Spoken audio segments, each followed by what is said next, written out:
I'm Michelle Nichols. I'm Reuters UN Bureau Chief, and we're here at UN headquarters today for a Reuters Next Newsmaker with UN Secretary General Antonio Guterres. Secretary General, thank you for taking the time to speak with us. It's a great pleasure.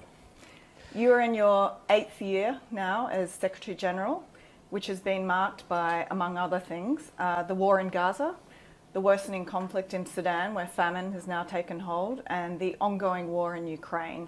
How would you sum up the past year? Very tough, very difficult year.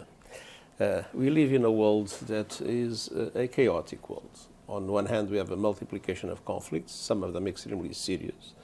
Ukraine, Gaza, and they seem stuck with no political solution in sight. On the other hand, we see climate change that is not under control. On the contrary, we have not yet adopted the measures that are necessary to make sure that we keep 1.5 degrees as the limit of temperature growth, and the consequences are being seen. I just came from the Pacific, where the sea level rise is becoming a major concern. We still have no capacity, because of geopolitical divisions, for countries to come together and have a clear strategy on how to handle governance of artificial intelligence, which can become another existential threat if it is not properly dealt with. So we live in a chaotic world in which the institutions that we have, the multilateral institutions that we have, essentially were created after the Second World War and have now shown lack of capacity to deal with the problems generated by this chaos, which means that it's absolutely essential to have serious reforms of our multilateral system, and that is the reason why I convened the Summit of the Future.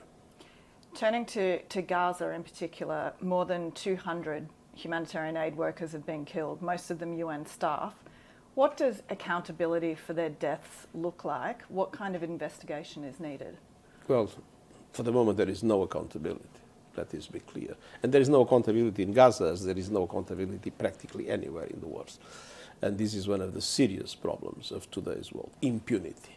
Everybody does what everybody wants. And unfortunately, you have systematic violations of the UN Charter, of international law and international humanitarian law, and nobody pays for it. In the case of Gaza, let's be clear, we must condemn firmly what was the horrible terror attacks that Hamas has produced.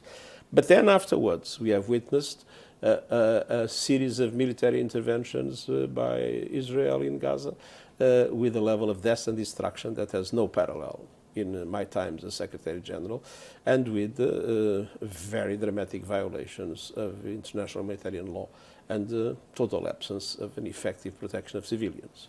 The Hamas also committed several violations of international humanitarian law, and there is the absolutely horrendous question of the hostages.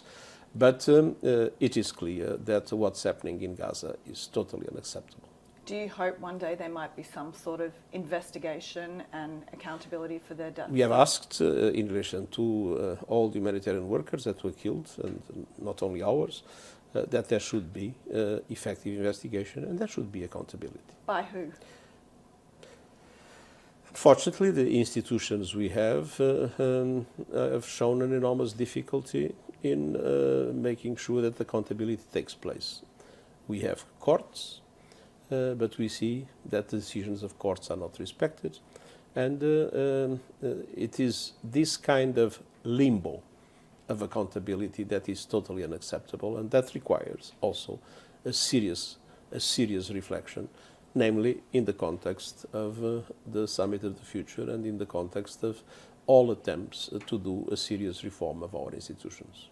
In about 10 days' time, world leaders will gather here in New York for the high-level debate of the 79th UN General Assembly. You haven't spoken with Israeli Prime Minister Benjamin Netanyahu since October 7. He is coming to New York. Do you think you will meet with him, and what will you say? Oh, if he asks to see me, I will be very glad to, of course, meet with him. I have not talked to him because he didn't pick up my phone calls, but I have no reason not to speak with him, on the contrary. So if he comes to New York and he asks to see me, I will be very glad to receive him. So no request yet? As far as I know. Turning to Ukraine, the war in Ukraine, we've more recently seen these Western accusations that North Korea and now Iran are providing Moscow with weapons. What do you make of this new or strengthened dynamic? Well, I think that any expansion of the war in Ukraine is absolutely dramatic development. And for the UN, we have not the power to solve the problem, but we have a voice and we have a principled position. And for us it's very clear that the war must end, but that the war must end in line with the UN Charter, in line with international law, and with respect for the territorial integrity of the Ukraine. And with regard to involvement now of North Korea and Iran in providing weapons? As I said, any enlargement of the conflict to other countries is highly undesirable.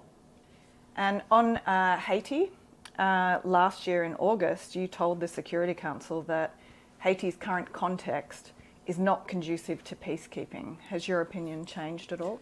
I don't think peacekeeping is the best solution in a situation like this. What we are witnessing, unfortunately, is an enormous difficulty to find the funds for the mission that is not a UN mission, but was supported by the Security Council. And I have to say that I find it a scandal that it has been so difficult to mobilize funds for such a dramatic situation of suffering of people. I mean, when there is a financial crisis and banks are in trouble, trillions are mobilized. We see the wars, what they cost. I mean, the people of Haiti would deserve that countries would mobilize enough resources and not needing to try to find other mechanisms just to guarantee that the people of Haiti is protected from those horrible gangs that constantly violate their most basic human rights. So you don't think a transition to a peacekeeping operation would be I don't think warranted? is the best solution, but of course it's a decision for the Security Council. And if the government of Haiti wants it, that of course is something that can be considered. This is a decision for the Security Council, as I said. But peacekeeping means to keep the peace. And that's not exactly the situation we have in Haiti.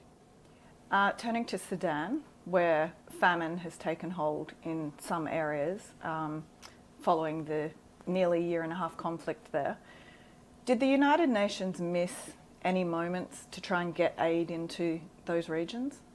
No, on the contrary, we are doing everything we can. We have seen all the dramatic efforts that we have made to open Adre, including myself calling President Buram, and as everything we have done to open other points of entry, all the permanent negotiations for cross-line operations, the mobilization of resources that we are doing all the time.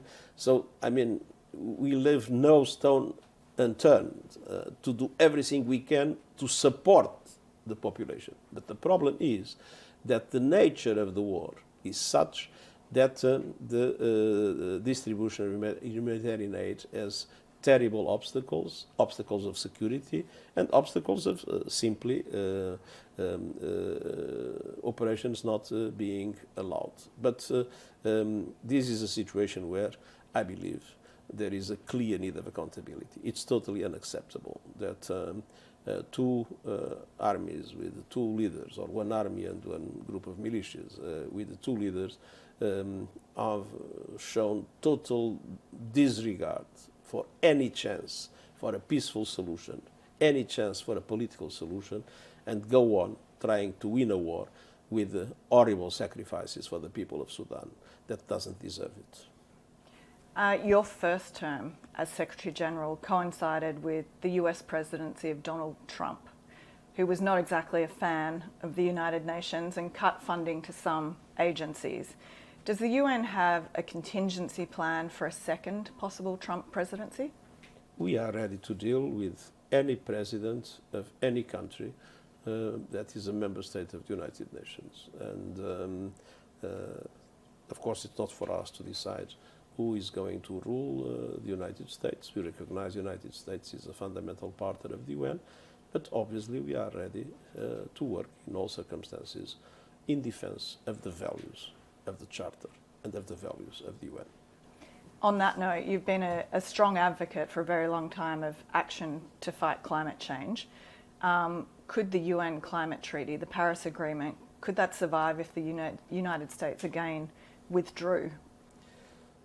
It will survive, but of course it will probably survive severely undermined. There is now a serious risk of overshooting in relation to 1.5 degrees, 80% chances of 1 year overshooting in the present decade. Of course, that is not a disaster because it means it can be reversed, but we absolutely need to have a determined political will to reduce emissions drastically in this decade and to end this complete addiction to fossil fuels. The phase out of fossil fuels is necessary, and I would say it is inevitable. You've also been pushing for a cut to fossil fuel subsidies. Are you seeing any signs that that might be happening or about to happen? It's a waste of money. I mean, it's to subsidize the destruction of the planet. And on a similar note of sorts, with regard to the US voice at the United Nations, how important is a prominent US voice here on women's sexual and reproductive rights and health? Well, the voice of the United States is important in all areas, and it is obviously very important in that area. There are different opinions of different countries in these kind of questions, but the UN has been developing consistently with its agencies a policy on health and reproductive rights. And under the first Trump presidency, a lot of that language was cut from UN documents. Are you concerned that we could see that happen again? Well, there are documents of member states, and the documents of member states depend on the possible consensus that member states find. And there are the documents issued by the Secretariat in which my responsibility is at stake. And before world leaders, as you've mentioned, before they begin their annual speeches to the General Assembly later this month, they'll be here for the Summit of the Future.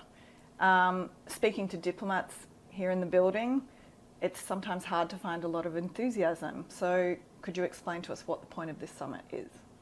It is absolutely essential to use this summit with ambition to create the conditions for a much more adequate governance to the world of today.